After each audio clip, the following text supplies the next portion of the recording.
Good morning बच्चों, कैसे हैं आप सब। मैं आशा करती हूँ आप सब अच्छे होंगे और आपके घर पे स्वस्थ होंगे।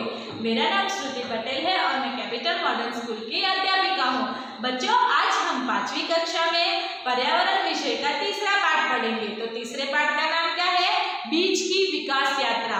तो बीज, आपको पता है कि कोई भी पौधा है उसको उगाने से पहले उसका जो बीज है वो जमीन में बोया जाएगा, फिर वो बीज अंकुरित होके छोटा सा पौधा बनेगा, फिर वो छोटा सा पौधा विकसित होके बड़ा सा पेड़ बन जाएगा। तो ये हम सभी को पता है। तो उसी की विकास यात्रा के बारे में हम ये पाठ में पढ़ेंगे। तो सभी बच्चे आपकी पर्यावरण की पुस्तक निकालेंगे और पेज नंबर 21 खोलेंगे। तो यहाँ पे पेज नंबर 21 पे आपको कुछ अवलोकन दिया गया है, चित्र दिए गए हैं। तो चित्र में, पहले चित्र में क्या दिखाई दे रहा है हमें कि बीज जो है वो आराम से जमीन पे लेटा हुआ है और सूरज की गर्मी आ रही है। फिर दूसरे चित्र में हमें क्या दिखाई दे रहा है? बीज खड़ा है और चंद्रमा है, क्यों? पीछे अंधेरा है। फिर तीसरे चित्र में हमें दिखाई दे रहा है कि बारिश हो रही है और बीज जो है वो अंकुरित होके उसमें से छोटा पौधा निकला है। चौथे चित्र में हमें क्या दिखाई दे रहा है? चौथे चित्र में हमें दिखाई दे रहा है कि वो जो छोटा सा बीज अंकुरित हुआ था वो बड़ा सा पेड़ बन गया है अब। ठीक है, तो ये अवलोकन हमें समझ में आ गया। तो अब उसके नीचे जो क्वेश्चन दिए गए हैं वो प्रश्नों का हल करेंगे। पहले चित्र में क्या क्या दिखाई दे रहा है? तो पहले चित्र में हमें दिखाई दे रहा है कि एक बीज जो है वो जमीन पे लेटा हुआ है और सूरज की धूप ले रहा है। दूसरे चित्र में हमें क्या दिखाई दे रहा है? तो दूसरे चित्र में हमें दिखाई दे रहा है कि रात्रि का समय है और बीज चंद्रमा की रोशनी में खड़ा है। तीसरे चित्र में हमें क्या दिखाई दे रहा है? किस ऋतु का दृश्य दिखाई दे रहा है? तो तीसरे चित्र में हमें बारिश जो है ऋतु का दृश्य दिखाई दे रहा है। चौथे चित्र में हमें क्या दिखाई दे रहा है? चौथे चित्र में हमें दिखाई दे रहा है कि छोटा सा जो बीज था वो अंकुरित होके अब बड़ा सा पेड़ बन गया है। विभिन्न प्रकार के बीज एकत्र कीजिए। सेब, मूंग, अरहर, चना, गेहूं, मक्का जैसे बीज इकट्ठा कीजिए। सभी बीज एक थैली में मिला दीजिए। 3 समूह बनाकर एक एक मुट्ठी प्रत्येक बीज के समूह में ले लीजिए। बीज पर निम्नानुसार प्रयोग करके निष्कर्ष करिए। विभिन्न प्रकार के बीज को पत्थर से तोड़िए। बीज को तोड़ने पर जिसके 2 समान भाग होते हैं उसको अलग रखिए। जिसका चूरा होता है उन बीजों को अलग रखिए और अंत में जिस बीज का टुकड़ा या चूरा हो उसे कागज पर घिसिए। तो यहाँ पे 2 समान भाग वाले कौन से बीज होंगे? तो मूंग हो गया, चना हो गया, फिर गेहूं और मक्का जो है उसका चूरा हो जाएगा। गेहूं और मक्का इसका चूरा हो जाएगा। ठीक है, फिर जो बीज में कागज पर घिसने पर तेलीय, तो तेलीय किसका बनेगा? तो तिल का बीज रहेगा वो, फिर सरसों का बीज रहेगा वो, फिर मूंगफली को भी अगर आप तोड़ के उसको कागज पे घिसोगे तो उसमें से क्या हो जाएगा? आपको तेल आपके कागज पे छप जाएगा। ठीक है, तो यहाँ पे मैंने आपको इतने जो है 2 भाग में, 2 समान भागों में इतने बीज जो है वो परिवर्तित होते हैं। ये इसका चूरा हो जाता है और इसका तेलीय भाग जो है वो कागज के ऊपर छप जाता है। बाकी के आपको खुद से लिखने हैं। जिस बीज के 2 समान भाग होते हैं परंतु कागज पे तेलीय न करता हो उस बीज को क्या कहेंगे? दलहन कहेंगे। क्या कहेंगे? दलहन। तो ये बीज को क्या कहा जाएगा? दलहन बीज कहा जाएगा। ठीक है, फिर ये बीज को क्या कहा जाएगा? अनाज कहा जाएगा। क्या कहा जाएगा? अनाज कहा जाएगा। और इसको तेलहन कहा जाएगा। क्या कहा जाएगा? तेलहन। तो दलहन, अनाज और तेलहन के बारे में समझ आया। जिस बीज के 2 समान भाग होते हैं परंतु कागज को तेलीय न करता हो उस बीज को दलहन कहेंगे। जिस बीज के 2 टुकड़े या चूरे होते हैं उस बीज को अनाज कहते हैं और जिस बीज का टुकड़ा या चूरा करने पर तेल निकलता हो उसे बीज को तेलहन बीज कहेंगे। अब इसमें आपको सूची बनानी है, बीज की सूची बनाओ। उसके अतिरिक्त जिन बीज को आपने देखा हो या जानते हो उसका नाम लिखो। तो जैसे कि हमने मूंग, चना, तुअर, मूंग, चना, तुअर, फिर चने की दाल, तुअर की दाल, मूंग की दाल, तो ये सारे बीज हमने देखे हैं। गेहूं, चावल, मक्का, बाजरा, सरसों, तिल, ये सारे सीड्स जो है, ये सारे बीज हमने देखे हैं। अब आपने कौन कौन से बीज नहीं देखे हैं उनकी यादी आपको नीचे की तालिका में बनानी है। अब नीचे सारणी में वर्गीकरण कीजिए। तो हमने यहाँ पे जो लिखा है इसमें से मूंग, चना, तुअर, ये सब जो है ये क्या है, राजमा। तो ये सब हमारा अनाज है। क्या है, अनाज।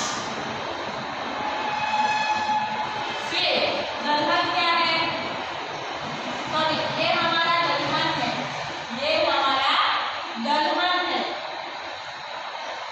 और अनाज क्या है हमारा, गेहूं,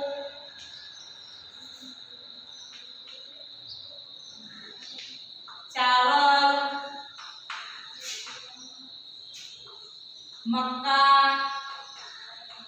बाजरा, तो ये सारे हमारे अनाज थे। और तेलहन क्या है, तो तिल, सरसों और मूंगफली मैंने लिखा है, वो आपको इसमें लिखना रहेगा। अब बीज के समान टुकड़े हो जाए ऐसे बीज, हुए हो ऐसे बीज, तो यहाँ पे लिखा है मैंने मूंग, चना, तुअर और राजमा। फिर बीज का चूरा हो जाए और अनेक टुकड़े हो जाए ऐसे बीज, तो उसका नाम गेहूं, चावल, मक्का, बाजरा इत्यादि। जिस चीज के दो समान भाग होते हैं उसे उस बीज को द्विबीजपत्री कहते हैं, और जिसके दो समान भाग नहीं होते उसको एक बीजपत्री बीज कहते हैं। अब गुठली, गेहूं, अरहर, सरसों, तोरई, बाजरा, मक्का और चावल, तो इसमें से एक पत्री बीज कौन कौन से है, गुठली है, अरहर है, नहीं दो पत्री द्विपत्री बीज गुठली, अरहर, तोरई, और एक पत्री बीज जो है गेहूं, सरसों, बाजरा, मक्का और चावल है। ठीक है। अब क्रियाकलाप, 2-3 बीज को एकत्रित कीजिए और 2-3 एक पत्री बीज और द्विबीजपत्री बीज लीजिए। चाय पीने के कप में, प्लास्टिक की थैली में या घर विद्यालय के आंगन में इन बीजों को बोइए। ध्यान रहे कि सूर्य का प्रकाश मिलता रहे।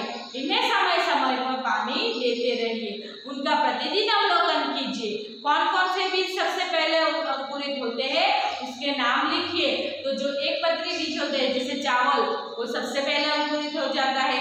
और कौन से कम अंकुरित होते हैं, तो मूंग जो है वो सबसे पहले अंकुरित हो जाता है। चना, तुअर वो अंकुरित होने में समय लेता है। कौन सा बीज अंकुरित होकर सबसे बड़ा हुआ, तो चने का बीज जो है वो अंकुरित होकर सबसे बड़ा हुआ। किस किस बीजों में सबसे पहले 2 पत्ते निकलते हैं, तो चना हो गया, तुअर हो गया, जो द्विपत्री बीज होते हैं, द्विबीजपत्री होते हैं, उसमें 2 पत्ते पहले निकलते हैं। चित्र बनाकर रंग भरिए। तो यहाँ पे आपको नीचे जो चित्र बनाया है वो उसको बनाकर रंग भरना है। सबसे पहले एक बीज लेना है, फिर वो बीज में से छोटा सा पत्ता जो है ऐसे निकला हो ऐसे आपको दिखाना है। फिर छोटा सा जो है एक पौधा आपको दिखाना है तीसरे में। फिर क्या करोगे आप, चौथे में वही पौधे पे ज्यादा पत्ते आए हो वैसा दिखाना है।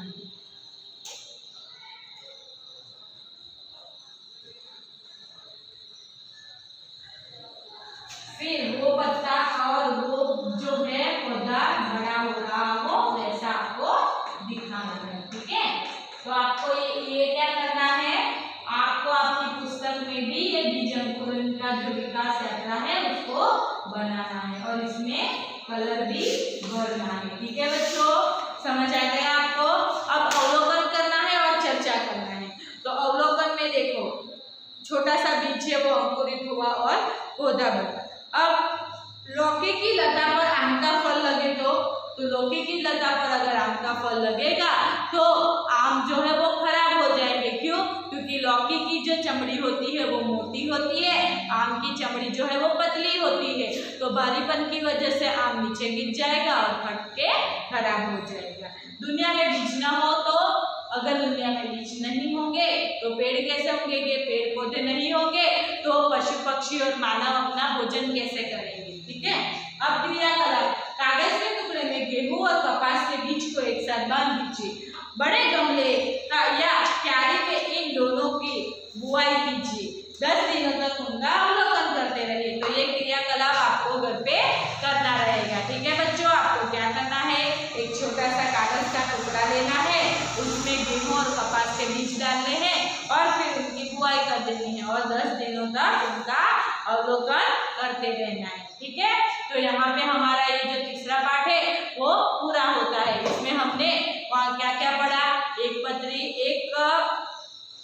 बीजपत्री के बारे में पढ़ा और द्विबीजपत्री के बारे में पढ़ा। फिर दलहन क्या है, अनाज क्या है और दलहन क्या है, उसका हमने वर्गीकरण किया। आशा करती हूँ आपको ये पाठ जो है वो अच्छे से समझ में आ गया होगा। तो आज हमने ये तीनों पाठ पूरा कर लिया।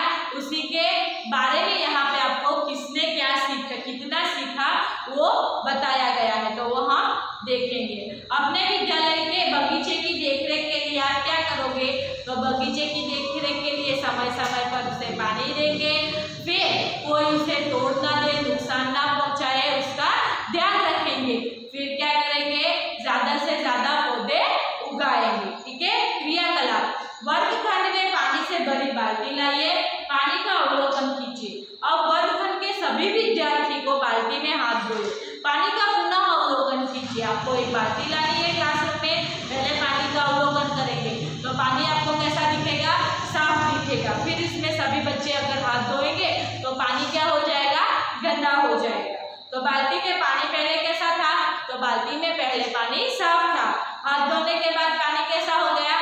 तो हाथ धोने के बाद पानी गंदा हो गया। पानी गंदा क्यों हो गया? क्योंकि सभी बच्चों के हाथों में जो धूल मिट्टी लगी है वो पानी में चली गई, इसलिए पानी गंदा हो गया। तो खाने से पहले हमें हाथ धोना क्यों चाहिए? खाने से पहले हमें हाथ धोना चाहिए क्योंकि हमारे हाथ, हम जो चीजों को पकड़ते हैं उसकी जो धूल मिट्टी और कीटाणु होते हैं वो हमारे हाथ में आ जाते हैं। तो इसीलिए खाने से पहले हाथ धोना चाहिए, क्योंकि वही सारे कीटाणु और धूल मिट्टी हमारे पेट में जा सकते हैं और हम बीमार हो सकते हैं। क्रियाकलाप, पुरानी वस्तु से कूड़ादान बनाइए और कूड़ा मुझे दो लिखिए। तो कूड़ादान आपको पुरानी, आपके घर पे कोई वस्तु होगी उससे बनाना है। सोच कर कहिए, नील पानी पीने के बाद नल को खुला छोड़कर जाता है। तो ये कौन सी बात हो गई? गंदी बात हो गई। क्यों? क्योंकि इससे पानी की बर्बादी होती है। रुचा फूल के पौधों को नुकसान पहुंचाती है। तो ये भी गंदी आदत है, क्योंकि फूलों को तोड़ना नहीं चाहिए। वर्गखंड में कूड़ा करकट पड़ा हुआ है, तो ये भी गंदी आदत है, क्योंकि हमें वर्गखंड में कूड़ादान दिया जाता है तो उसी में कचरा फेंकना चाहिए। घर के आसपास पानी भरे छोटे छोटे गड्ढे हैं, तो ये भी अच्छी बात नहीं है। क्यों? क्योंकि पानी के गड्ढों में बहुत सारे कीटाणु रहते हैं और मच्छर भी पैदा होते हैं। वही मच्छर हमें काटते हैं तो हमें मलेरिया और डेंगू होने की संभावना है। स्मिथ विद्यालय नहीं आया, तो ये भी गंदी बात है। क्यों? क्योंकि विद्यालय हर रोज आना चाहिए और अच्छे से पढ़ाई करनी चाहिए। अब क्रियाकलाप, 3-3 के समूह में क्रियाकलाप कीजिए। घर से एक बीजपत्री और द्विबीजपत्री के 5-5 बीज लाइए। बीज को पारदर्शी थैली में भरकर चार्ट बनाइए। चार्ट में बीजों का नाम लिखिए। तो आपको ये क्रियाकलाप घर से करना होगा। अब सोच कर कहिए, 1 से 3 अध्याय में कौन कौन से अवलोकन किए थे? तो 1 से 3 में हमने बहुत सारे अच्छी आदतों के, गंदी आदतों के बारे में पढ़ा था। अवलोकन कौन कौन सा किया था? फिर उसके बाद हमने जो है क्या पढ़ा था कि हाँ, ये वाला अवलोकन किया था फिर इसके बाद दूसरे पार्ट में हमने अमित और राहुल के बारे में भी पढ़े थे। फिर चित्र में कौन सा चित्र अच्छा है उसका अवलोकन किया था। फिर इसमें हमने ये जो छोटा सा लड़का है उस आर्यन के बारे में पढ़ा था, अवलोकन किया था। और इसमें हमने तीसरे पार्ट में भी इसका अवलोकन किया है। और वर्गीकरण में हमने क्या क्या किया है कि कौन कौन सी हमारी सुविधाएं है उसके बारे में, सार्वजनिक संपत्ति के बारे में वर्गीकरण किया था। और अभी हमने जो है ये पार्ट में दलहन, अनाज और तेलहन के बारे में वर्गीकरण किया है। तो कितना सीखा ये भी हमारा यहाँ पे पूरा होता है। तो आशा करती हूँ आपको ये तीनों पार्ट अच्छे से समझ में आ गया होगा। थैंक यू बच्चों।